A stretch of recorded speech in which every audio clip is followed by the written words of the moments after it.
So one of the things I got to preface this class with is that you got to have good communication with your other side. Now, some of the larger builders that have model agents, they'll even write the contract for you. And the reason why you got to have that good communication is, Emily mentioned it in the class that she taught, that it's a pain in the butt for a builder, for an agent to come in, swoop in and like, hey, those people have been here 12 times and you're now showing up, it's contract day, right? So they don't like that. So you got to have that good communication. In fact, if you have a buyer who's looking, even considering new construction, I would register them with every builder in that area, right? So if they're saying we want to be out west, West Davis County, I would find out every builder who's building out there and register your client. And most of them have it where you can register online. Some of them have it where you got a couple of numbers. Some of them you might have to go in person, but I would do that so there's no questions down there. Okay. So back to the communication with the other agent, because some of them have their own version of a REPC. The ones that don't is where you'll use the one that you're looking at on the screen. Okay. So some of this stuff is going to be almost identical to our regular REPC that we utilize.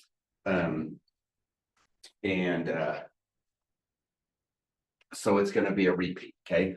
So obviously your offer reference date is going to be the date you're writing your offer. And as with same as the other REPC, every addendum you do after that is going to have that same reference date. Okay.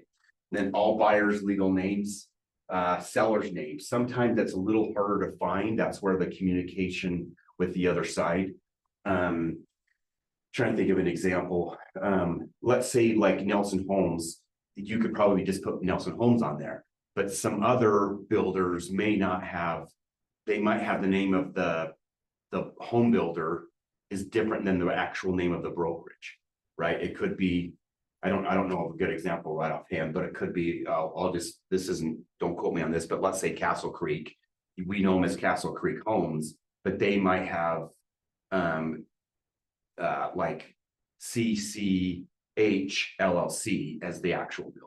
So you got to find out. So you make sure you put the appropriate name. Earnest money amount. Sometimes they have set dollar amounts for earnest money. Okay. And when we get to the construction deposit area, they'll have sometimes set money for that too. Now, keep in mind, some of the builders want you to put this in their account or paid it directly to them. So the contract, the REPC, that is the one that's in front of us that the UAR created, it defaults to the agent's brokerage, the buyer's agent's brokerage. So this would be something you possibly, after that communication with the other side, that you would add that to an addendum.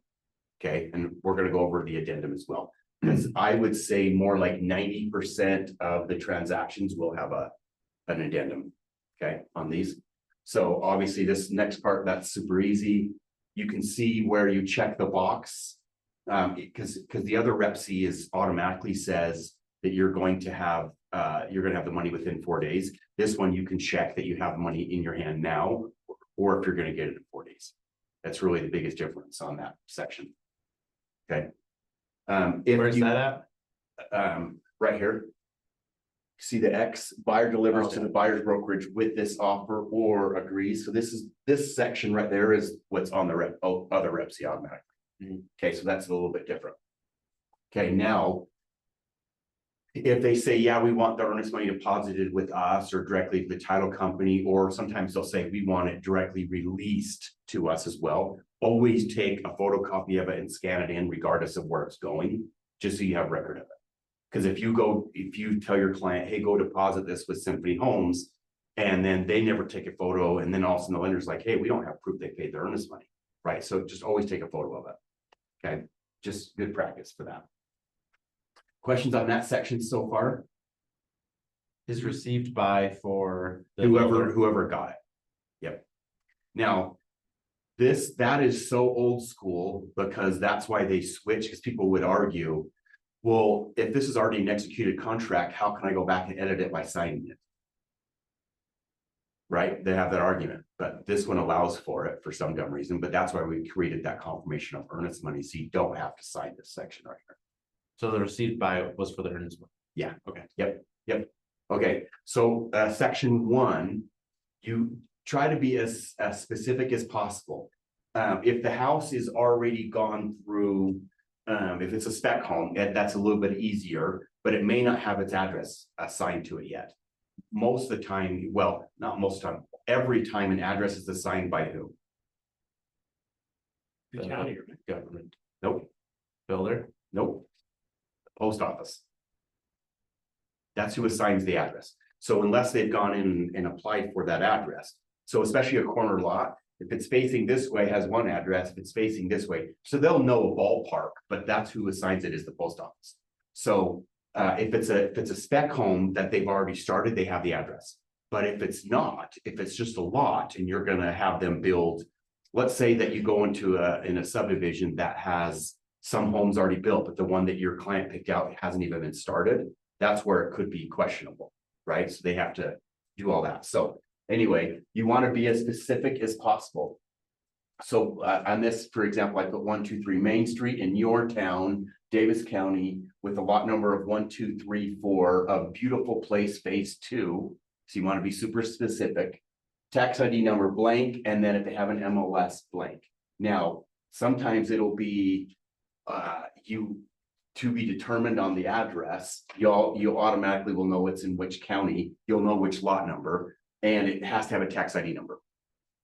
Now, if it doesn't have a tax ID number, what is in our laws that protects the consumer? It's a trick question. Most people don't know this. If it does not have a tax ID number, all of your money has to be refundable. You can't they can't override it and say earnest money to be non-refundable. Until it's got a tax ID number. when does it get a tax ID number? As soon as the county approved it. Okay. So if they do not have a tax ID number, then it's completely refundable. Correct. And I've seen it to where, well, I'm gonna give you a real life example that just recently happened. My girlfriend Ivy, she was, I'm gonna say conned for lack of a better word. She was conned into paying out 120 grand for a condo project that the guy got foreclosed on, lost the land, and they just said, sorry, you don't get your money back. And I was like, well, did they give you a tax ID number? Did they give you anything? And she said, no, all I have is the REPC and a copy of my cashier's check. And I was like, what? So I had her get an attorney. She sued the builder and the brokerage, and she's getting her money back. Because it's got to be refundable if There's no tax ID. Yep. And that's because the county hasn't approved it, so. Correct. Okay. Okay, so do you remember in the class yesterday when she mentioned paper lots? Yeah. Okay, so most people are like, well, what's paper lot? So let's say we got this big parcel of land, used to be farmland. It's basically known as it doesn't have an address, but they'll refer to it as the Farm acres. yeah, Wesley Beard Farm Acres, right? But it's got tax ID numbers because it's 3 parcels put together. So until those get, so basically you've submitted to the city or the county, depending on where it's at. You submit all those plans and they shoot it back 5 times saying, you got to make a bigger cul-de-sac here. You need an exit over here, right? And they go back and forth. Sometimes that takes years. So what the paper lot is called is once that gets approved from the city, but we haven't even stepped on the land yet. Does that make sense? So a lot of times the engineering's done, they've got stuff on paper laid out, but we haven't cut a road in, we haven't done any utilities, we haven't done any of that stuff. That's what's called a paper lot. So when they finish the paper lot, is that when they assign tax IDs?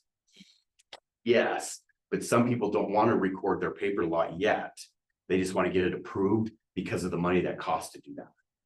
So sometimes, and this is part of what we as a legislative committee have been fighting with cities and counties on, is just to take a paper lot to actually become a recorded lot. Sometimes they charge 50K, right? So if you've only got 52 lots, now all of a sudden your lot's gone up because you had to pay 5 million for that. And now you're into it 6 million between your engineering and everything else, right? So that's one of the things that we're arguing is why are these fees so much? Because that's just a changing from a paper to a recording. That doesn't cost that much. It's not actual dollars. It's the cities trying to make money. Does that make sense? Mm-hmm. So that's why sometimes they don't want to do it. So until it's got a tax ID number, it has to be refundable. And that's to protect the consumer. So are they good to build then if they haven't submitted the? paper Cannot lot? build. Cannot do anything vertical till you get your paper lot recorded. Can they build out like infrastructure? Normally they wouldn't, because you have to get your building permit, and normally that's the first step is to get that recorded. Okay, yeah, so this would like. For Ivy, or if someone's like going, okay, we're building a condo here. They haven't broken ground, they haven't recorded the paper lot, that's when this would come into effect. It doesn't have tax ID yet, you can get a refund. And they would need to record that paper lot before. You know, you can completely lose your. Yes. Okay. Okay, so one of the things that we do or we're hired for, and this is bigger than just thinking of having someone help them buy a home or helping a seller sell a home. When we're hired to what? Market a property for its highest and best use, right? You guys have heard that term, highest and best use. So if you think about a piece of farm ground, that's probably your lowest use, right? Your next step would be a paper lot. That's now worth more because someone's put in the effort to get all the entitlements. Then the next step would be an approved lot or approved subdivision. Okay, then the next step would be not only approved, but has all the infrastructure. So if we were to. I mean, this is probably tangent for this class, but what's the difference between a paper lot and approved? It's gone in and got their tax ID numbers. Okay. Okay, so, this marker is not the best marker, but let's say that this parcel of land, for easy math, let's just say, I need to get a different marker. Oh, do you want me to put it back in the stack? Are you eavesdropping? Throw it. Okay. Okay, so let's just say for easy math that this piece of land, a farm ground or recreational, whatever it may be, it's being farmed, it's being sitting there, it's doing nothing, right? Let's say that's worth $1 million.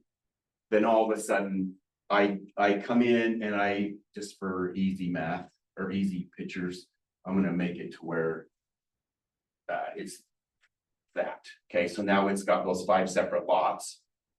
So it's just on paper. So now that could make it worth 1.5 million.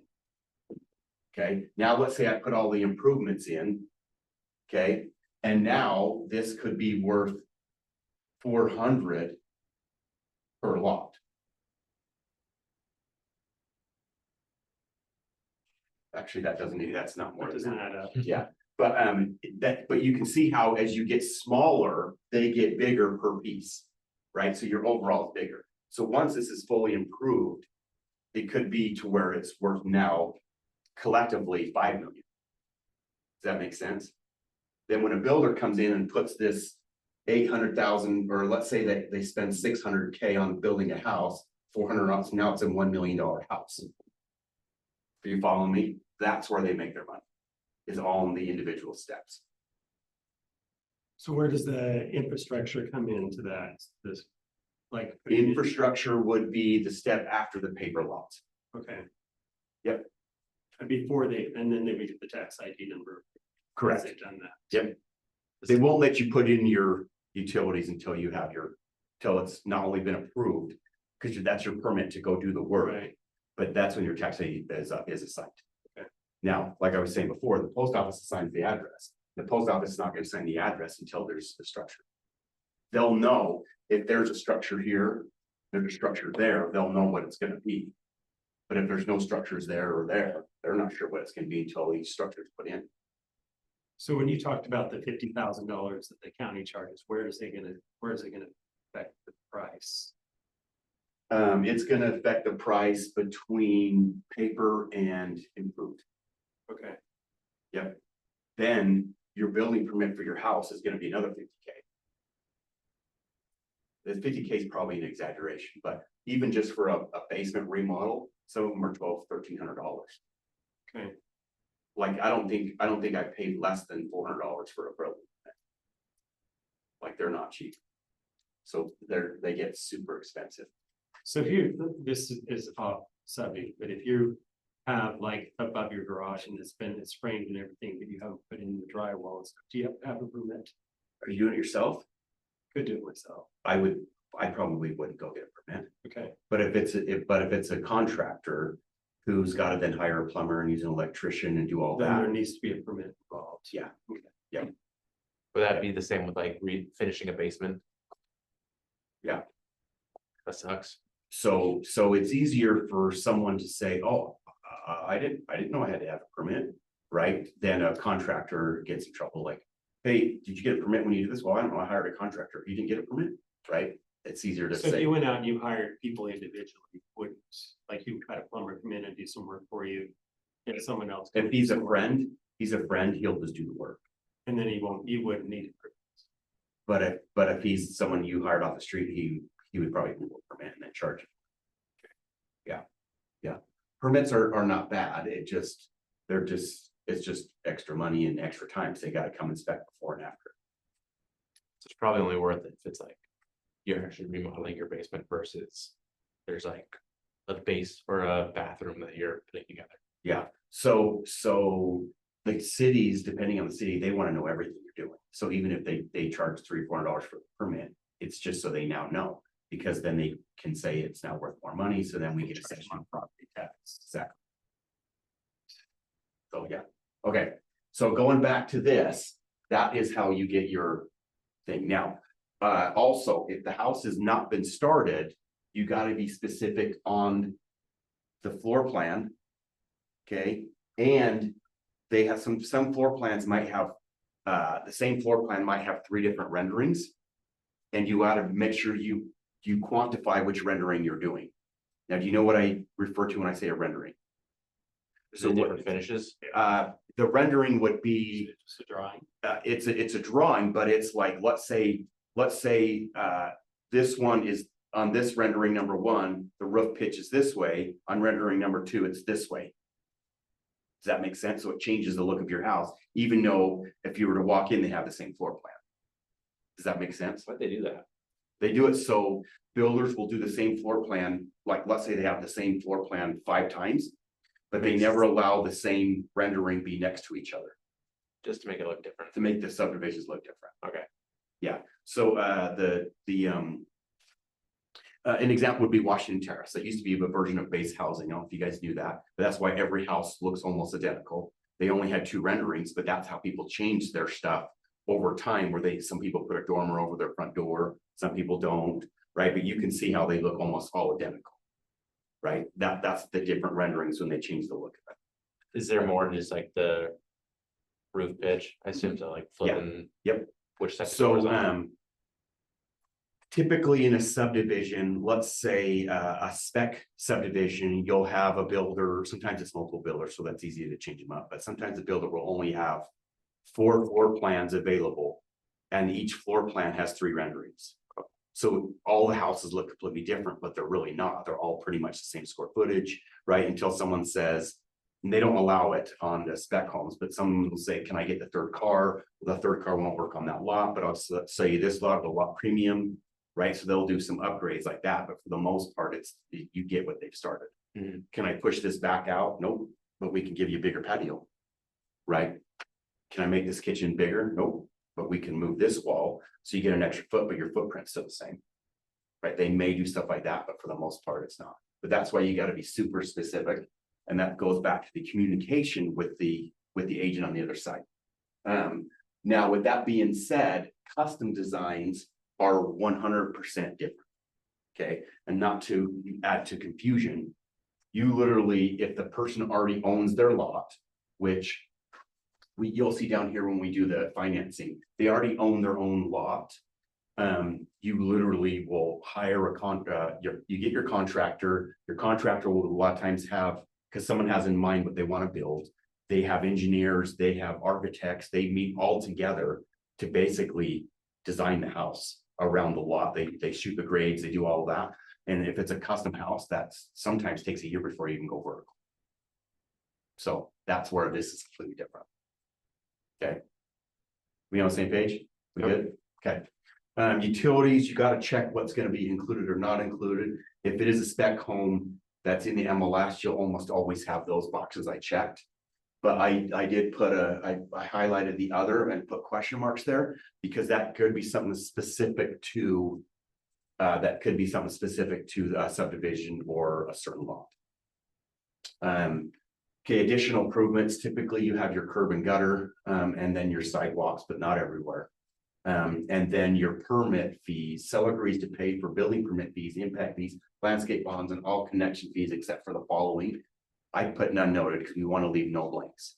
Okay, because we want them to pay for everything. Water service, it's what they're going to exclude. Sorry, this is, they're going to include everything. And what they're going to exclude. So none noted. Would NA be work You there? can, yep, you can do NA. So I'm just saying there's no exclusions noted. Okay, survey. Just you don't really need, unless they already own their own land, you don't really need to do a survey, especially in a subdivision. There is a little, it's like looks like a nail head in the curb. I don't know if you guys have seen them. They started doing this probably in the mid to late 90s, and they still require it today. There is a pin in the curb that shows the property line from this house and that house. Then when they first lay them out, there's a 6-foot rebar that's pounded in the ground. They have a red cap on the top. That is the back lot line. So if it's a square lot, you'll have this pin, you'll be able to walk the distance to that rebar, back to that other pin, right? Now, what happens is as people start landscaping, they start putting in their fence, those rebars get moved, those rebars get knocked out.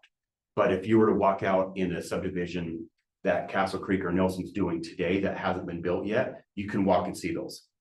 But they don't last very long, because once they start moving dirt, That they lot get I buried, sold they get when moved. Wellsville had it. Yeah. They asked where they were at. Yeah, so they put them in, but they don't, so you really don't have to have a survey done unless it's just a big piece of land, or it's a custom job. But that would be part of that meeting that I was referring to earlier. Okay, purchase price, that's pretty simple, right? That's pretty straightforward. Don't know why I can't move this up. What are we doing? There it goes. Okay, so on this example, I put that the purchase price was the $750 with the $500 or $5,000 earnest money and then construction deposit. You got to ask the builder what they're going to require, right? That's where that communication comes in. And this, for this example, they were going to borrow $700, so they're putting down the balance of $30 because the $15,000 construction loan. So their purchase price is $750. Pretty straightforward. You just got to ask the builder. I think construction deposits just. That's only construction deposit. if it was not already under construction, right? Yes, typically. So it's becoming less common to do a construction deposit on a spec home that's already, like, let's say, I'll give you an example of where they may charge it on a spec, would be is if it's not all the way done yet and they're letting you pick out your cabinets, your flooring, stuff like that, and you pick out something a little expensive or a little bit crazy. I don't love these cabinets because if they don't pull through, and I don't love the granite they picked. I don't love it. Like if I have to resell it and they back out, I'm gonna be stuck with this ugly thing that is super specific to them. So you know what? Let's call them. Let's charge them a deposit. Right. So if they have to change something, they got. That's where it comes out. Now, if you walk into a house and it's already almost done, and you're just picking out your paint colors or something because it's already almost done, they're not going to care. Did that on one that didn't have to have the deposit, but they changed out the carpet. It was the same price, so it didn't make any difference. Yeah, But that was the only thing they allowed to be done. Everything else was going to stay the same. Yeah. Now, some of the items are reusable. So an example would be, and they don't tell you this, but carpet, if they're building the exact same house, there's a chance that carpet's going to be used in the house next door. Just yank it. Yep. And they don't have to even, they don't pull the tack strips, they don't pull the pad, they just pull the carpet out. And then put down the other card. Yeah.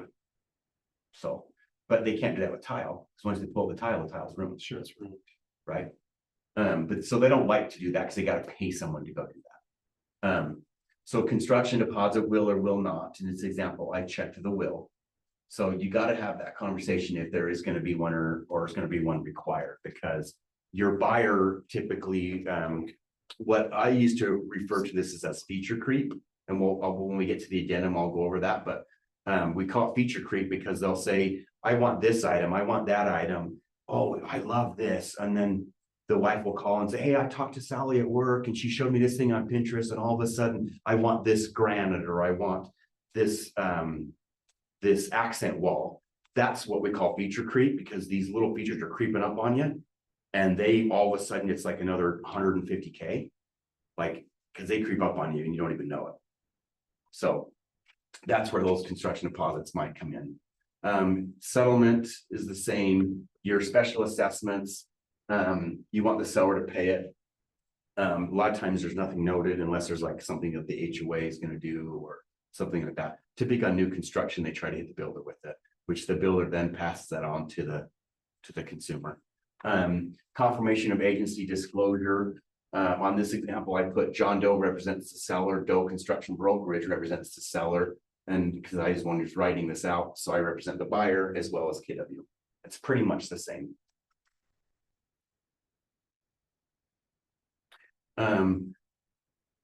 Your title insurance for new construction. Okay, so your title insurance, what it does is it insures you against any liens against the property.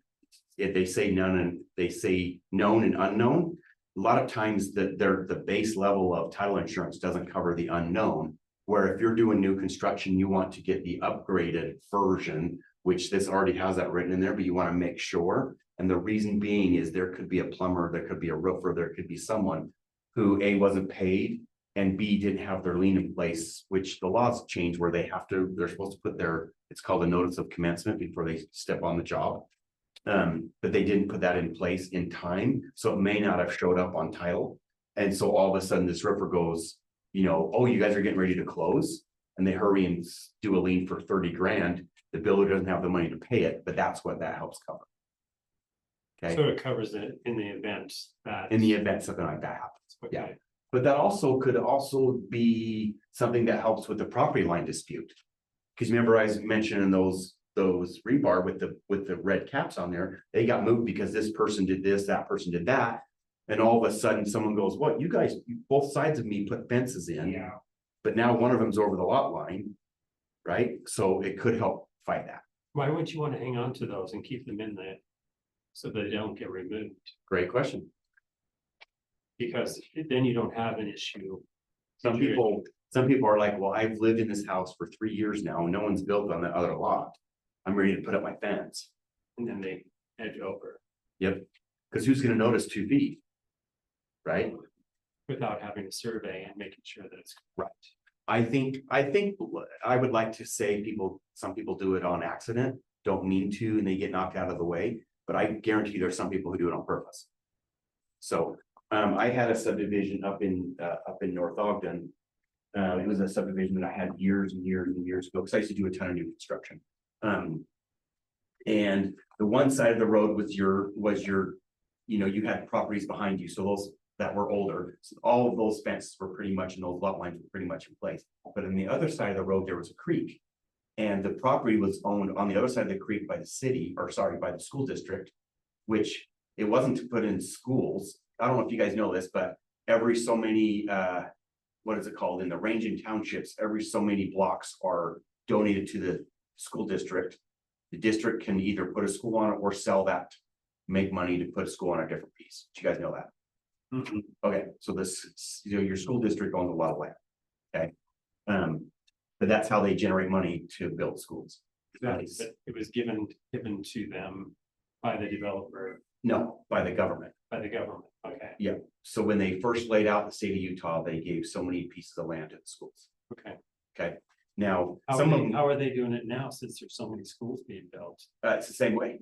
They still have all that. They land? still have it, but let's say they decide that that's not a good location for a school. They sell that piece of land to a developer, but that gives them the money to go now buy this Buy piece of land another over piece there. of land to do it.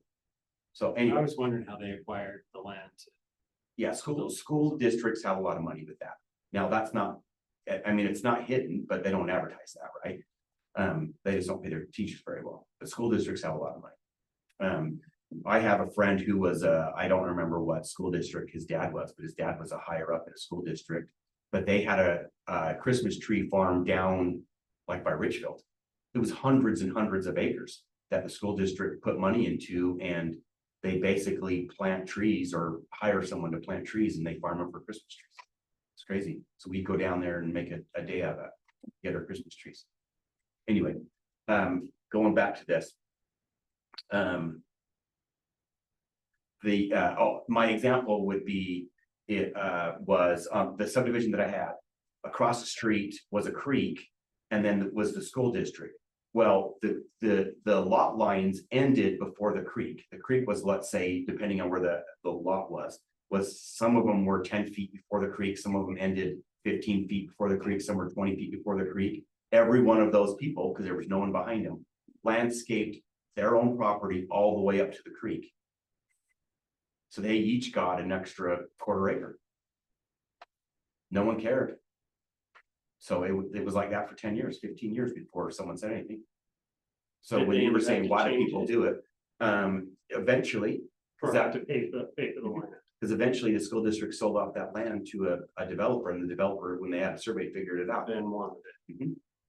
So if they put their own sprinklers or their own fence on the city's property or then they were forced to move stuff. But most of them was part of that didn't do that, and they put their sprinklers and just made it so the sprinklers would spray out there, and then they didn't have a back fence. They wanted to do it. With, I think it's like adverse possession, do they not take control of that land because they're not paying the taxes on it? Correct. Okay. Yep. But if they started paying taxes on it, then they could have it after 7 years. I don't think any of them were smart enough to do that. So what it was is one neighbor started to do it, and then the next neighbor goes, well, I love that, how you landscape all the way to the creek. I didn't realize I could do that. He's like, well, who's gonna stop you? And that they, almost every house, there was like 8 houses in a row that did it. But all did it. How would they pay taxes? You would have to just go in and pay taxes on that parcel. But I don't know if the city would let you divide up the taxes. You mean that for a portion of ours? Yeah, because how would they know what that was worth? I've got something going on with the former client that wants to buy a portion of another person's lot behind them. And so that's all gonna have to be figured out. It's just a small strip of land. It's not much. Whenever you have a version of that, where it's next to like a public trail, you get the landowners like, hey, no, that trail is walking through my property. Like, and they put up a fence and that they're told to take it down, right? Because then, there's a fight. In fact, there's a wall up in Ogden Canyon that, if you remember back in the day, that wall wasn't there, but first they started putting boulders so people couldn't pull in there to keep people out. The people were still parking and walking through to go to the river, and they couldn't ever build their house or whatever they were going to build there because the city or county kept saying, hey, sorry, it's considered public access the way it's laid out. So that person had to remove the rocks, and he put up a 6-foot concrete wall. It looks the way the concrete is, it looks like now next time you're going up on Canyon, you'll look on your left and you'll go, oh, that's what Sean was talking about. That wall's probably been there 10 years now, because he's got to have that wall to block off access for so many years before he can get his building. You're kidding. No, that guy's on that property for 20 years now, So probably. how long does he have to have the wall up? I don't know. Crazy. Yeah, but Dalton had a client who was doing just here in Layton was doing a house that was, the guy built it, but he built it next to a trailhead, and there's been I think it was months and months worth of fights with the city or county because it does the corner of the land that one of the trailheads, or not trailhead, but one of the trails went right through the corner of the land. So they were fighting on trying to figure out how we move that trail, or do I just accept it and put a fence up? You know what I mean? Mhm. So. But you'll see when you're hiking, there'll be signs that say, hey, this is, you're allowed access, but this is considered private property. You've seen some of the signs. Anyway, okay, sewer disclosures, that stuff's pretty much the same. It's really no different, other than you might want to go get the stuff from the city. Typically on a regular home that you're buying an existing home, you don't really care what the city's saying or doing. But a lot of times you do want to know, because there could be something that this builder didn't know or the developer didn't know, that all of a sudden the buyer buys and moves in, and then all of a sudden they get a notice for some public thing that we're now gonna put up lamp posts, now we're gonna charge you for it, or the builder didn't know that the city's requiring them to have their front yard put in within 90 days, and all of a sudden now they're like, I don't have 20K to do my front yard, right? So that's sometimes you want to ask for minutes from the meetings. But due diligence works the same way. It just a lot of times is an extended period of time. Same thing with your financing. So your construction loan, the question is, who's taking it out? Now, if it's a spec home, it's already been taken out and it's already been provided by the builder, whoever the builder works with, okay? And then you got to keep in mind when they have a preferred lender, a lot of times they're doing the construction financing for the builder because they want an opportunity to get the permanent finance. That's really where they make their money.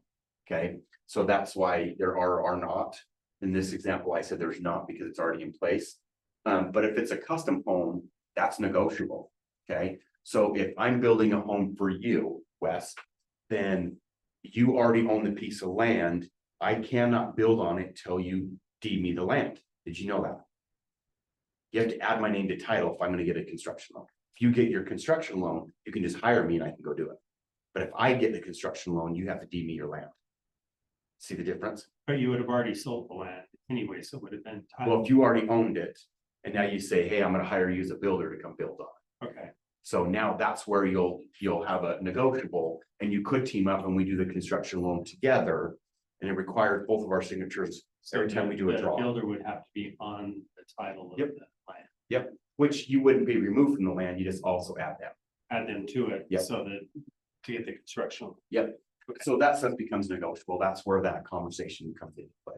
Okay, permanent loan, it is finance, or it is conditioned upon getting a permanent loan, that all works the exact same way. If it's a custom home, it's definitely gonna be is not. Because they're not gonna spend all that time and energy with it being a crapshoot if they're gonna get financed. Now, something could happen, they could get a job transfer, they could lose their job, they could do something during it, but that becomes like, how are we gonna get, what's gonna be our exit strategy? Okay. A lot of times they want proof of funds, not a lot of times, almost every time they want, just like how when we do a regular resale, they want proof of funds / pre-approval letter, so think of it as that way. The preferred lender, I put on here Unity Home Loans or the builders. Now, like I said, a lot of times the builder will have a in-house mortgage person that will give you incentives. Hey, if you use our in-house mortgage person, we'll give you a buy down, or we'll give you a free AC, or sometimes they say, we'll give you a 3rd-car garage versus a 2-car, right? It could be some small incentives, it could be big incentives. You definitely have to ask, okay? Now, typically the bigger incentives they get, that would mean that that lender is probably helping them with their construction. Now, ask if they're required. A lot of times they'll say they just got to make application, that's the only requirement. Then you could have them go make their application. You can ask that lender, what incentives are they doing? Then you could go back to Tommy and say, Tommy, this is the incentive that they're doing. Could you match that? Right? So there's an opportunity to still get loans outside of that person. Okay. So your pre-construction meeting. So on here, I checked the box and put in 14 days. That's 2 weeks. Basically, from the time that you go under contract, you have a duration of time in order to do your pre-construction meeting. So the example I use on a custom home where you have all those people come together and help do it, you're going to have 10 pre-construction meetings. If it's a home that is in a neighborhood where you can't make a lot of changes, you can only pick out your colors. A lot of times they're going to say, we want you to go meet with the design center first, and then bring that design, and that the design center person might be at that pre-construction meeting saying, here's the cabinets, here's the tile, here's the granite they picked out, and their paint and their carpet. And then they bring all of that and they make that part of your addendum 1, or you'll see that when we get there. But that meeting is to basically have everything mostly selected. They may have a deadline that says, hey, we don't need your cabinet selection. We'll give you another 2 weeks to make that selection because we don't need that. We don't need to order those before. But like windows, sometimes you got to order the windows 6 weeks before they arrive in your doors. So That's the stuff that's gotta be figured out. You can't go after your pre-construction meeting, you can't go change your rendering. Because the trusses have already been ordered. Does that make sense? So if you went past the 14 days, you need to have a change order addenda, another one? The question, the answer would be, I would question who caused the delay. Okay. If the builder caused the delay, then they would be in a sense in default for it. Or if the buyer couldn't do it because they also went to out of town, or they went to Lake Powell and they're unheard of, the builder could say, hey, I'm gonna charge you a change order to do it because you screwed this up. You screwed up our subs, you screwed up our schedule. Right? So it all depends on who screwed it up. But yes, an addendum to extend it should be no matter who screws it up.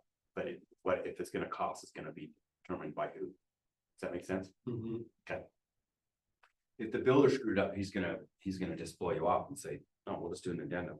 Okay, I'm not charging you. So if you're, say like it's already under construction, it's not like a model home or whatever. And during that pre-construction meeting, they should let you know what kind of choices you have. Yep. And you need to make those choices within that time frame.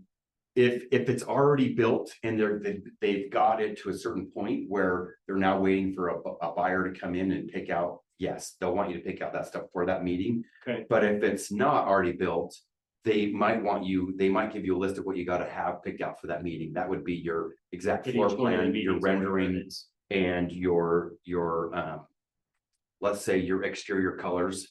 Okay. And if you're gonna do a rock or a brick, you gotta have certain things already selected. But they may say, we'll give you 30 days to pick out your cabinets and your paint color. Right? But that's what that pre-construction meeting is. The pre-construction meeting is super, super important. Don't take that lightly. 9.3 is change orders. So just like anything else, any change order has to be in writing, signed by all parties. Some change orders can require, shouldn't say should, some change orders can require an additional deposit. I was using the example earlier of if you got some crazy granite or some crazy looking paint, when the guy's like, oh, I don't know if I'm not gonna be able to resell this. Then they could say, if I'm gonna paint it that color, if I'm gonna put in that kind of cabinet, you're gonna pay for it up front. That additional. Yeah. So. Now it'd be a part of the total purchase price. No, it could be in addition to. Okay. So so on this example, I put the purchase price of $750. If you all of a sudden say, hey, I'm gonna change and I really want, let's say it's a little more of a custom home. I really want that 3-car garage, but not only the 3-car garage that you were saying that's an option or an upgrade, I want it to be pushed back 10 feet. Can I do that? And they'll say, yeah, we can still do it because we haven't ordered the trusses yet. But that extra concrete, the extra framing, the extra trusses, just for that 3rd-car garage is going to be $15K. And then I'm going to have to get back to you on what it's going to be to add the extra 10 feet. So now all of a sudden it's $15K, it could be $22K. So what So about your purchase price now has gone up $22K. what if it's I don't know if you can do this with spec home, but like you're changing the countertop from granite to marble or whatever, and it comes out to like the same price, but they usually don't do marble. Would they want you to pay up front, but it'd be the If it's a deposit? special order, yes, but if it's not, if it's something that the interior designer and the decorator can just get, yeah, it's not one of their display items, but it's the same price and they get it, they typically won't. But now if they have to pull the other one out, yes, there'll definitely be a change. So you'd still pay the like upfront, but it'd be your deposit, and that would be included in the purchase price because you're just kind of Correct. switching something It's out. a swap. Okay. Yep. A lot of times they don't like swapping, but like a common swap would be, we don't want the electric stove, we want a gas. Right, so that could just be a swap. Okay. Yeah. But that's probably more common is simple things like that. But even if you say, you know, I know we're doing a fireplace in the family room, but can you also plumb me a gas line for a barbecue? Sure, I can do that. It's gonna be $250, right? So that's now 750,000 plus 250. Mhm. Does that make sense? But that's when I was talking about the feature creep, those are the little things that creep up on you. Cause you want this, you want that, and all of a sudden, it's like super. And that's where like swaps get into, maybe a gas or an electric stove is more expensive. So like on a new build where you agree on a price. Of what you're gonna pay for it, and then all of a sudden. It starts to creep up and you haven't asked for anything additionally other than the costs of building have gone up. How do they address that? That's a great question. And I know this is gonna be longer than what we originally planned for.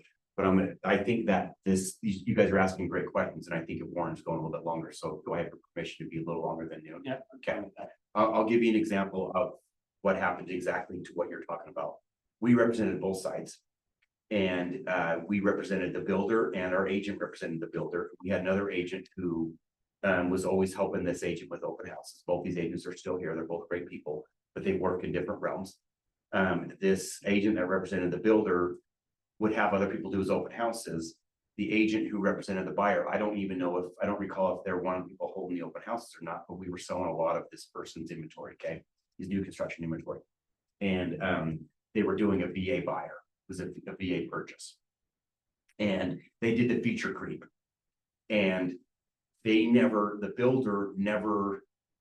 builder/design center person never started adding up all their features creeping up on them.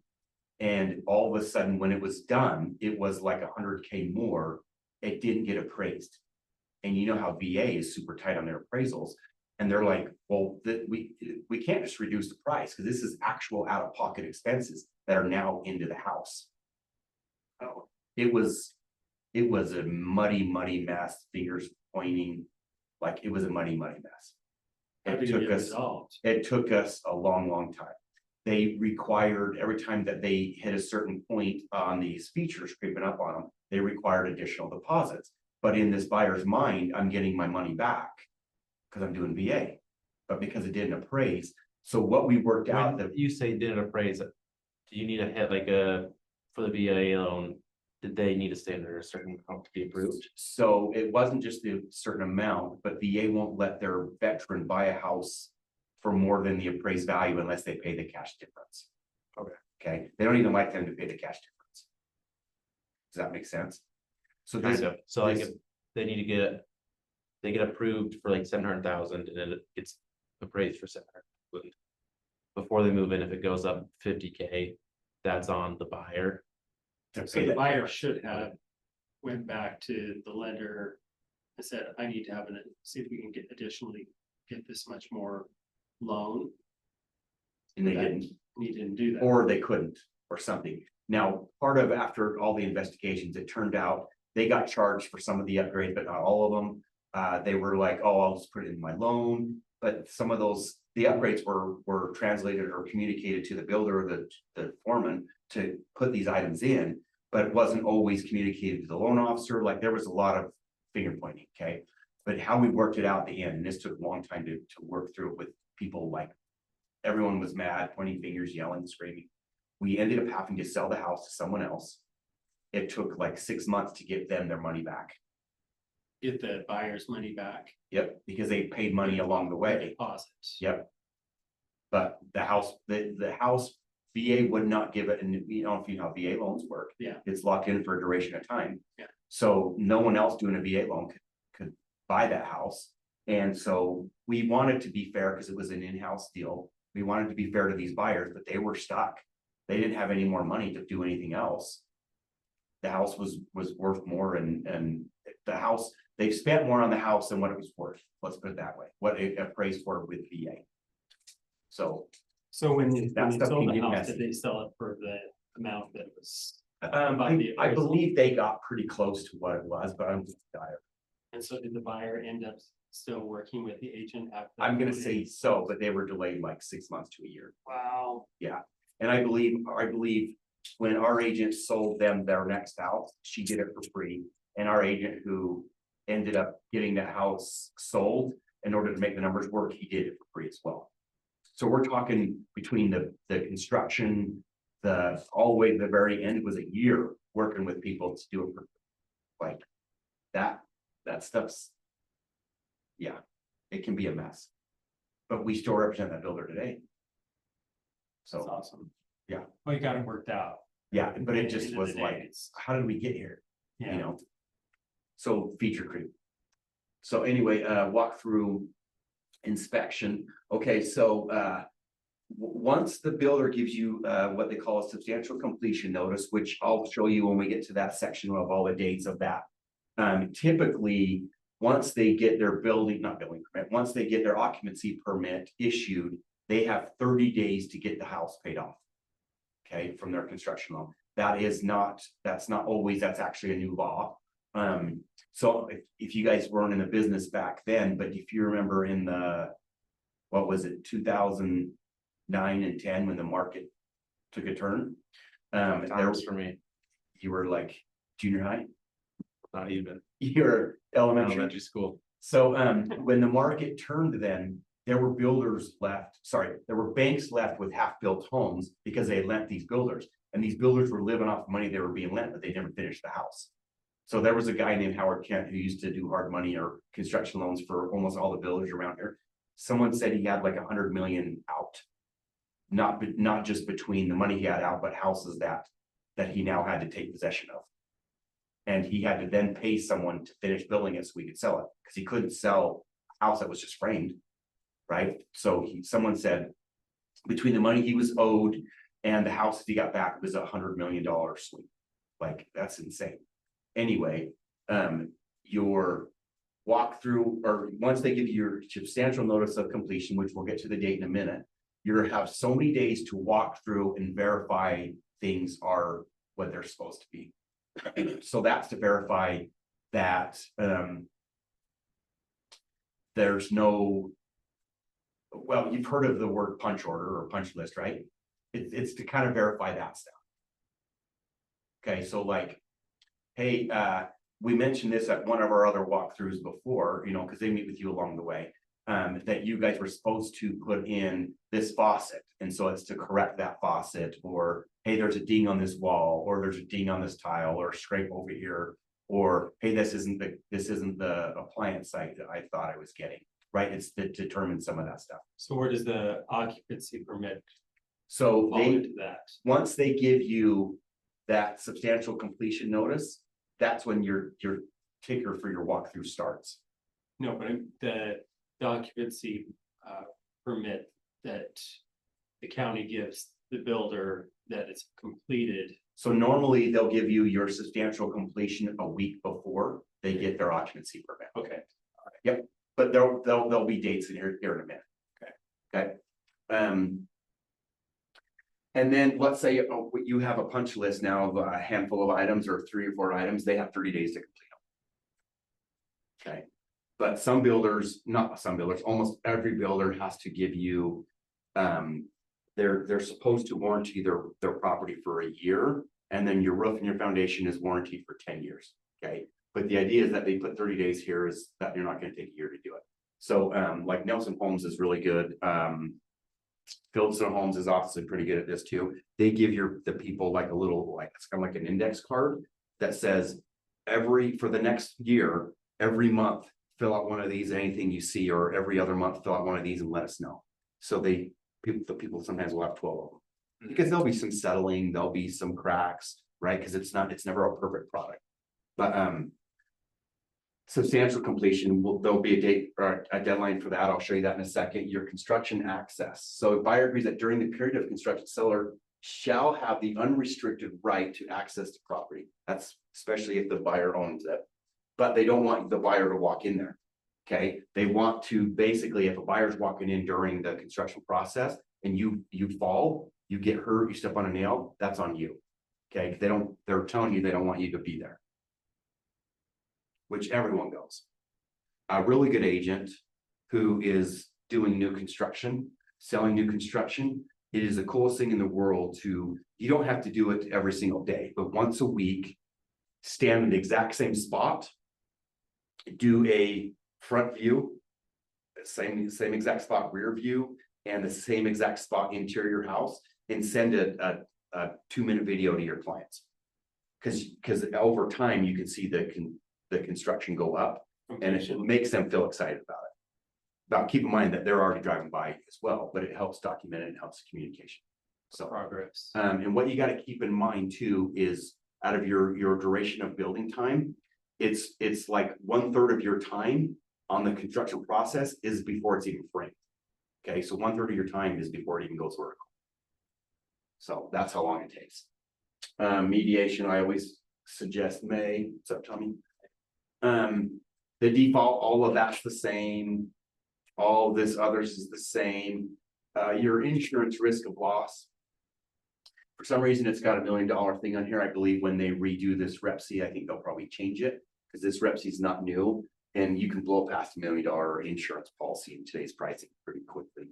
I think it'll be a different number in there, you know, at some point. But all the rest of this stuff is the same. So let's get into these contract deadlines. Okay.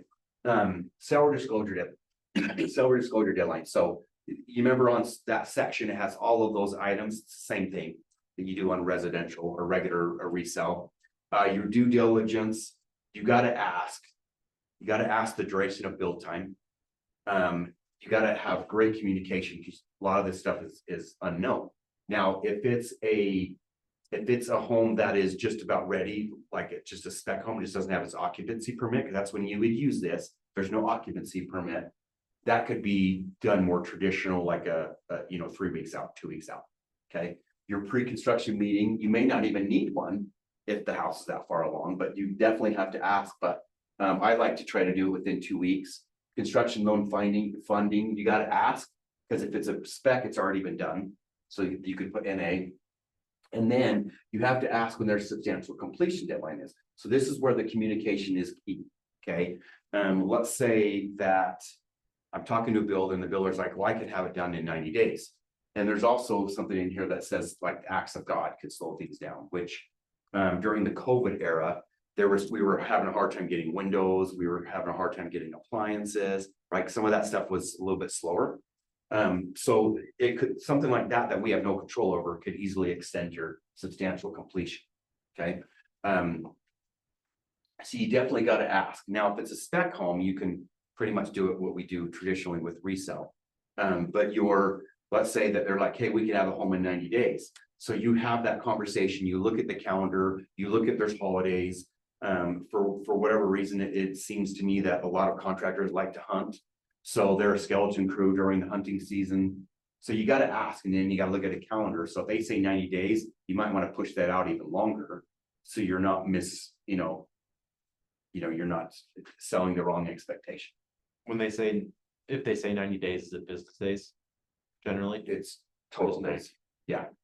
Yeah. But the builder might say, yeah, 90 days, no big deal. You've heard like in the technology world, we will have that out in 30 days and that 30 days turns into 90 and 90 turn into 120. It's kind of the same thing. Okay. So you gotta keep in mind that they're not always on track.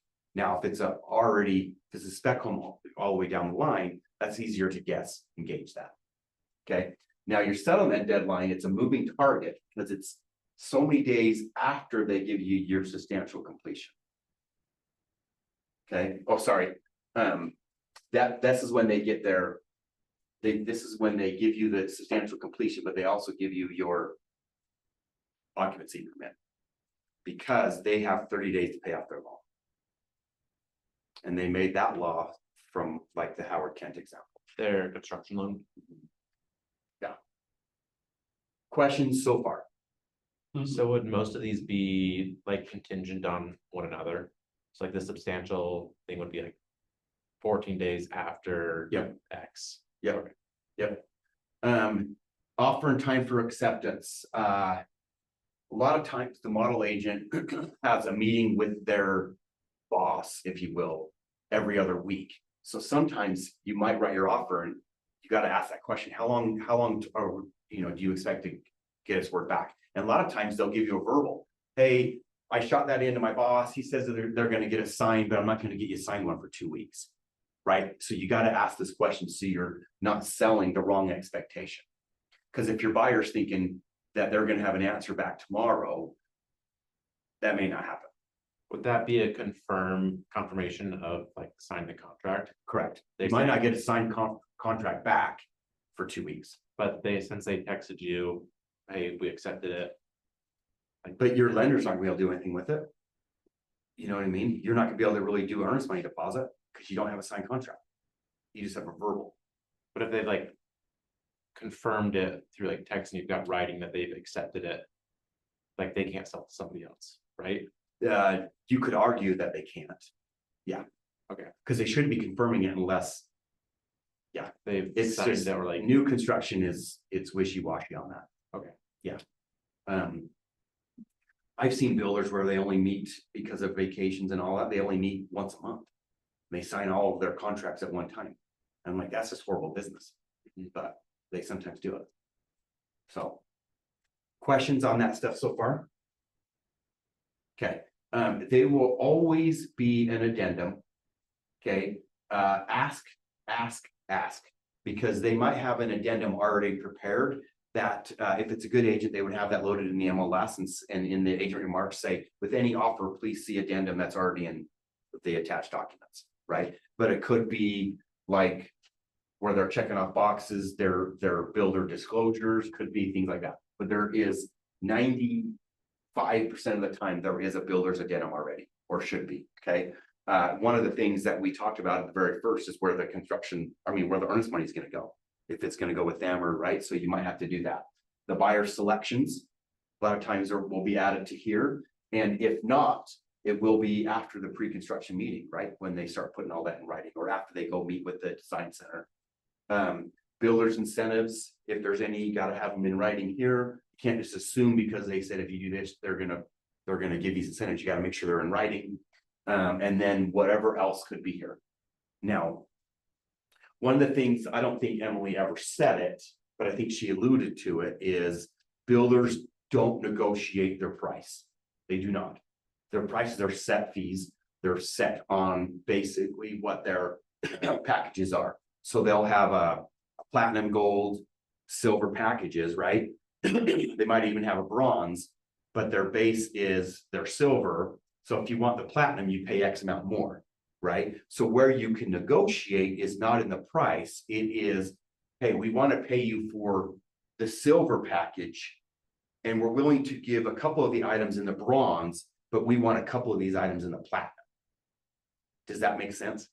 yeah, so you can like make your own silver package kind of. Correct. So that's where you can kind of, I can't say negotiate, but that's where you can kind of change things up. Does that make sense? Yeah. So they won't negotiate with numbers, but they'll negotiate with items. So a lot of times would be,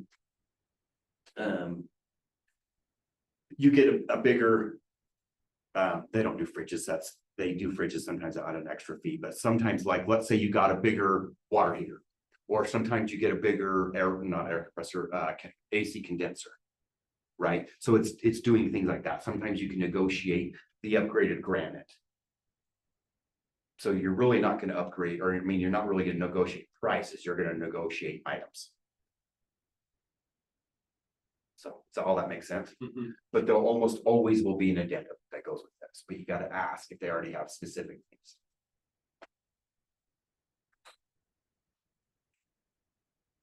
Questions? I don't think so. Bradley, roll it back up the top of that page, would you? Or there we go. Top of this page. This was just the same stuff as on the other one. New construction is a ton of fun. When you start doing a lot of it, here's what's the fun part about it. I'll use this example. You could sell a developer this land. And in the past, I got paid commissions on the land, or I became a partner because I donated my commissions to the project. Okay, then I sell the individual lots to builders. So I got paid commissions, or I can defer my commissions and get now the listing on the build. So I went from $1 million place to a $400,000 lot to an $800,000, $900,000 house. You can see how the commissions can grow, and you're really kind of paid 4 times on one piece of land. Does that make sense? And then this person's got to sell their house in order to buy. So now you pick up that listing. You see how it can snowball? Mhm. So, and what the smaller builders love is if then you're moving ahead of them and you're going out and say, hey, I found another piece of land that's down the street. Would you think you'd want to buy it? I don't know. I don't really have the funds. Great. And then you go buy it. And now you become a partner in that piece of land. And repeat. Just keep repeating. Good? All makes sense? Thanks, Sean. Good job, Sean. Thank you. You're welcome. New construction is a ton of fun.